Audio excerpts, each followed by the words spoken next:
राजस्थान के एक छोटे से गांव में, जहां रेगिस्तान की रेत हवाओं के साथ नाचती है, वहां एक पुरानी हवेली खड़ी थी। उसका नाम था शिव महल, लेकिन गांव वाले उसे चीखों वाली हवेली कहते थे। सालों से यह हवेली खाली पड़ी थी, लेकिन उसकी दीवारों में छिपी कहानियां ऐसी थीं कि कोई भी उसके पास जाने से डरता था। रात के समय हवेली से चीखें सुनाई देती थीं, ऐसी चीखें जो इंसान की नहीं लगती थीं, बल्कि किसी दर्द भरी आत्मा की। कहानी की शुरुआत होती है एक युवा लेखक से, जिसका नाम था अर्जुन। अर्जुन दिल्ली में रहता था, जहां वह किताबें लिखता था। उसकी किताबें हमेशा रहस्य और डरावनी कहानियों पर आधारित होती थीं। लेकिन इस बार वह कुछ असली चाहता था। इंटरनेट पर सर्फिंग करते हुए उसे इस हवेली के बारे में पता चला। एक ब्लॉग में लिखा था कि यह हवेली 200 साल पुरानी है और इसमें राज परिवार की एक राजकुमारी की आत्मा भटकती है, जो अपनी मौत का बदला लेना चाहती है। अर्जुन को लगा कि यह उसकी अगली किताब के लिए परफेक्ट जगह है। मैं वहां जाऊंगा और खुद अनुभव करूंगा, अर्जुन ने अपने दोस्त से कहा। दोस्त ने मना किया, अर्जुन, वो जगह शापित है। लोग कहते हैं कि जो भी वहां रुकता है वो कभी वापस नहीं आता। लेकिन अर्जुन हंस दिया। वह वैज्ञानिक सोच वाला था, भूत प्रेत में विश्वास नहीं करता था। अगले ही हफ्ते वह ट्रेन से गांव पहुंचा। गांव छोटा था, सिर्फ कुछ घर और एक छोटी सी बाजार। स्टेशन से हवेली तक का रास्ता पैदल था। रास्ते में एक बूढ़ा आदमी मिला जो चाय की दुकान चला रहा था। बाबू, कहाँ जा रहे हो? बूढ़े ने पूछा। शिव महल, अर्जुन ने जवाब दिया। बूढ़े का चेहरा सफेद पड़ गया। वहां मत जाओ, वो हवेली मौत का घर है। रात को चीखें सुनाई देती हैं। राजकुमारी रानी देवी की आत्मा वहां कैद है। उसने अपने पति को मार डाला था और फिर खुदकुशी कर ली। अब वो हर नए आने वाले को अपना शिकार बनाती है। अर्जुन ने मुस्कुराकर कहा, चाचा, ये सब अफवाहें हैं। मैं लेखक हूँ, कहानी लिखने आया हूँ।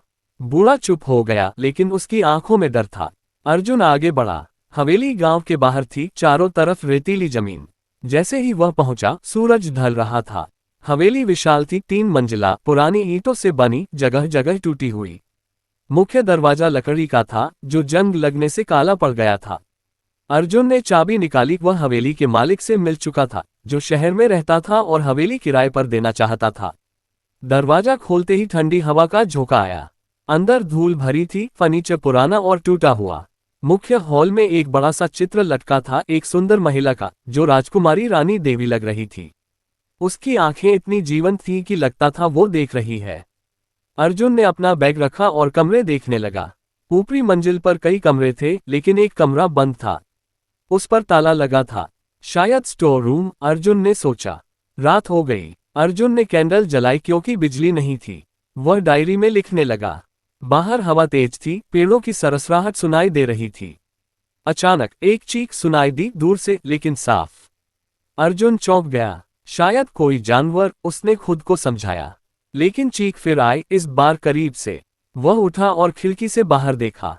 कुछ नहीं। नीचे हॉल में गया, लेकिन सब शांत। रात भर चीखें आती रहीं, कभी दूर कभी पास। अर्जुन सो नहीं पाया। सुबह हुई तो वह थका हुआ था। गांव जाकर पूछताछ की। एक महिला ने बताया, रानी देवी को उसके पति ने धोखा दिया था। उसने जहर देकर मारने की कोशिश की, लेकिन रानी ने उसे मार दिया और खुद मर गई। अब उसकी आत्मा चीखती है। अर्जुन को लगा कि यह लोककथा है। वह वापस हवेली आया और खोजबीन शुरू की।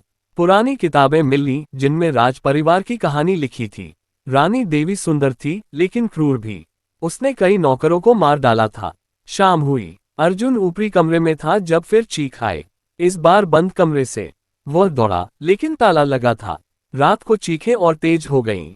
अर्जुन ने सोचा, क्या सच में भूत है? लेकिन वह डरा नहीं। अगले दिन वह ताला तोड़ने का फैसला किया। अगले दिन सुबह अर्जुन ने गांव से एक लोहार को बुलाया। लोहार ने ताला देखा और कहा, यह बहुत पुराना है बाबू। क्या आप सच में खोलना चाहते हैं? लोग कहते हैं कि इस कमरे में रानी की आत्मा कैद है।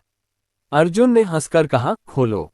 ताला टूटा। कमरा खुला। अंदर अंधेरा था, धूल भरी हवा बाहर आई। अर्जुन ने टॉर्च जलाकर अंदर कदम रखा। कमरा बड़ा था, बीच में एक पुराना बिस्तर, दीवारों पर चित्र। एक चित्र रानी देवी का था, लेकिन इस बार उसकी आंखें लाल लग रही थीं। कमरे में एक अलमारी थी। अर्जुन ने खोली। अंदर पुरानी डायरियां मिली। वे रानी देवी की थीं। उसने पढ़ना शुरू किया। डायरी में लिखा था कि रानी को उसके पति राजा विक्रम ने धोखा दिया था। राजा एक नौकरानी से प्यार करता था। रानी ने उन्हें पकड़ा और नौकरानी को मार डाला। राजा ने बदला लेने के लिए रानी को जहर दिया, लेकिन रानी बच गई और राजा को मार दिया। फिर खुदकुशी कर ली। लेकिन डायरी में एक रहस्य था। रानी ने मरने से पहले शाप दिया था कि जो भी इस हवेली में आएगा वो उसकी चीखों से मरेगा। अर्जुन डर गया, लेकिन उत्सुक भी। शाम हुई, वह कमरे में ही रुका। रात को चीखें शुरू हुई, लेकिन इस बार वे कमरे से ही आ रही थीं। अर्जुन उठा। अचानक अलमारी से एक छाया निकली। वह रानी देवी जैसी लग रही थी, सफेद साड़ी, लंबे बाल। तुम कौन हो? अर्जुन ने पूछा। छाया गायब हो गई। चीखें तेज हो गईं। अर्जुन बाहर भागा। नीचे हॉल में गया। वहां चित्र की आंखें चमक रही थीं। वह डर से कांप रहा था। अगले दिन वह गांव गया और पुजारी से मिला। पुजारी ने कहा, रानी की आत्मा को शांति नहीं मिली।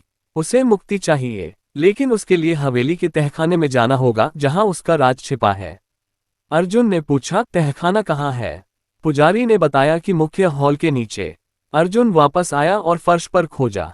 एक गुप्त दरवाजा मिला। वह खोला। सीढ़ियां नीचे जाती थीं। अंधेरा था। वह उतरा। तहखाने में पुरानी चीजें थीं, हड्डियां, किताबें। एक किताब में जादू टोने की बातें। रानी जादू जानती थी। रात हुई। तहखाने से चीखें आईं। अर्जुन नीचे गया। वहां एक छाया थी। मुझे मुक्ति दो, छाया बोली।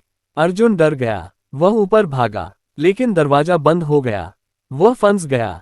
चीखें चारों तरफ। वह चिल्लाया। सुबह किसी तरह दरवाजा खुला। वह बाहर आया, लेकिन अब वह विश्वास करने लगा था। गांव वालों ने चेतावनी दी, अब तुम शापित हो। अर्जुन ने फैसला किया कि वह रुककर रहस्य सुलझाएगा। उस रात फिर चीखें। इस बार छाया उसके कमरे में आई। मेरा बदला, वह बोली। अर्जुन ने पूछा, क्या चाहिए? छाया ने बताया कि राजा का रहस्य तहखाने में है। अर्जुन फिर नीचे गया। वहां एक गुप्त बॉक्स मिला। अंदर एक पत्र। राजा ने रानी को नहीं मारा, बल्कि नौकरानी ने। रानी ने गलत समझा। ये सच्चाई जानकर अर्जुन चौंक गया। लेकिन छाया गुस्से में थी। चीखें तेज। हवेली हिलने लगी। अर्जुन अब पूरी तरह डूब चुका था हवेली के रहस्य में। पत्र पढ़कर उसे लगा कि रानी देवी निर्दोष नहीं थी, लेकिन शायद गलतफहमी का शिकार। वह पुजारी से फिर मिला। पुजारी ने कहा, रानी को सच्चाई बतानी होगी, लेकिन आत्मा विश्वास नहीं करेगी। तुम्हें सबूत चाहिए। अर्जुन ने पूछा, क्या सबूत? पुजारी ने बताया कि हवेली के बगीचे में एक कुआं है जहां नौकरानी का शव फेंका गया था। वहां डायरी मिल सकती है। अर्जुन बगीचे गया। बगीचा सूखा था, कुआं पुराना। वह नीचे उतरा। पानी नहीं था, सिर्फ कीचड़। खोदकर एक बॉक्स मिला। अंदर नौकरानी की डायरी। उसमें लिखा था कि नौकरानी ने राजा को प्यार किया, लेकिन रानी को मारने की साजिश राजा की थी। नहीं, डायरी में सच्चाई थी। नौकरानी ने रानी को जहर दिया क्योंकि वह राजा से जलती थी। राजा निर्दोष था। रानी ने गलत समझकर राजा को मार दिया। ये पढ़कर अर्जुन हैरान। अब सच्चाई उलट थी। रात हुई। अर्जुन ने छाया को बुलाया। सुनो, सच्चाई यह है। उसने डायरी दिखाई, लेकिन छाया गुस्से में चिल्लाई। हवेली में तूफान आ गया। दीवारें हिलने लगीं। अर्जुन भागा। तहखाने में गया। वहां और रहस्य मिले। जादू की किताब में लिखा था कि रानी ने अपनी आत्मा को हवेली में बांध लिया था। मुक्ति के लिए एक रस्म करनी होगी। अर्जुन ने रस्म पढ़ी। पूर्णिमा की रात, रानी के चित्र के सामने मंत्र पढ़ना। पूर्णिमा 2 दिन बाद थी। अर्जुन तैयारी करने लगा। गांव वाले डर गए। एक लड़की, जिसका नाम मीरा था, अर्जुन की मदद करने आई। मीरा गांव की थी, हवेली के बारे में जानती थी। मैं तुम्हारी मदद करूंगी, उसने कहा। दोनों ने योजना बनाई। रात को चीखें फिर आईं। इस बार कई छायाएं, रानी, राजा, नौकरानी। वे लड़ रहे थे। अर्जुन ने देखा। डर से उसका दिल तेज धड़क रहा था। मीरा ने कहा, डरो मत। पूर्णिमा आए। अर्जुन और मीरा हॉल में गए। चित्र के सामने कैंडल जलाए। मंत्र पढ़ना शुरू। चीखें तेज हो गईं। छाया प्रकट हुई। रुक जाओ, वह बोली। लेकिन अर्जुन जारी रहा। हवेली हिलने लगी। अचानक छाया ने मीरा पर हमला किया। मीरा चिल्लाए। अर्जुन ने बचाया। मंत्र पूरा हुआ। छाया गायब हो गई। शांति हुई। लेकिन अगले दिन चीखें फिर आईं। रस्म असफल। अर्जुन निराश। मीरा ने कहा, शायद और रहस्य है। वे तहखाने में गए। वहां एक गुप्त कमरा मिला। अंदर रानी का असली शव, मम्मी जैसा। उसके पास एक अंगूठी। अंगूठी में जादू था। अर्जुन ने पहनी। अचानक वह अतीत में चला गया। उसने देखा, रानी, राजा, नौकरानी। साजिश। रानी ने राजा को मारा, लेकिन राजा ने पहले रानी को धोखा दिया था। सच्चाई जटिल थी। वापस आकर अर्जुन ने समझा कि सभी दोषी थे। अब मुक्ति के लिए सभी को माफ करना होगा। अब अर्जुन जान चुका था कि हवेली की चीखें सिर्फ रानी की नहीं, बल्कि सभी आत्माओं की थीं। राजा, नौकरानी और रानी तीनों कैद थे। मीरा के साथ वह योजना बनाने लगा। हमें सभी को मुक्ति देनी होगी, अर्जुन ने कहा। वे पुजारी से मिले। पुजारी ने एक बड़ी रस्म बताई, सभी आत्माओं को इकट्ठा कर माफी मांगनी होगी। लेकिन खतरा था। रात को वे हॉल में गए, कैंडल जलाए, मंत्र पढ़े, छायाएं आई, तीनों वे लड़ रही थीं। अर्जुन ने चिल्लाया, सुनो, तुम सब दोषी हो, माफ करो एक दूसरे को। लेकिन छायाएं गुस्से में। रानी ने अर्जुन पर हमला किया। वह गिर गया। मीरा ने बचाया। चीखें इतनी तेज कि कान फटने लगे। हवेली टूटने लगी। अर्जुन ने अंगूठी निकाली और फेंकी। अंगूठी टूट गई। जादू टूटा। छायाएं शांत होने लगीं। लेकिन रानी ने अंतिम हमला किया। मीरा घायल हो गई। अर्जुन ने मंत्र पूरा किया। छायाएं गायब। शांति। लेकिन सुबह चीखें फिर। अर्जुन समझा कि कुछ बाकी है। तहखाने में गया। वहां एक और बॉक्स प्राणी का बच्चा था जो मर गया था। वह रहस्य था। बच्चे की आत्मा भी चीख रही थी। अर्जुन ने बच्चे की हड्डियां दफनाई। अब शांति। लेकिन मीरा की हालत खराब। वह अस्पताल गई। अर्जुन अकेला। रात को अंतिम चीख। रानी आए, धन्यवाद बोली और गायब। हवेली शांत। अर्जुन ने किताब लिखी। लेकिन अब वह बदल चुका था। भूतों पर विश्वास करने लगा। गांव वाले खुश। हवेली अब पर्यटन स्थल। लेकिन कभी कभी दूर से चीख सुनाई देती है। कहानी का अंत होता है शांति से। अर्जुन ने हवेली छोड़ दी, लेकिन उसके अनुभव ने उसे बदल दिया। वह दिल्ली लौटा और किताब प्रकाशित की, पुरानी हवेली की चीखें। किताब बेस्टसेलर बनी। लेकिन अर्जुन को रातों में चीखें सुनाई देती। मीरा ठीक हो गई और अर्जुन से शादी कर ली। वे गांव में ही रहने लगे। हवेली अब संग्रहालय। लेकिन रहस्य खत्म नहीं। कभी कभी पर्यटक चीखें सुनते हैं। अर्जुन जानता है कि आत्माएं पूरी तरह मुक्त नहीं, लेकिन जीवन चलता है। अर्जुन और मीरा ने हवेली को नया जीवन दिया। बच्चे हुए। कहानी खत्म, लेकिन चीखें अमर।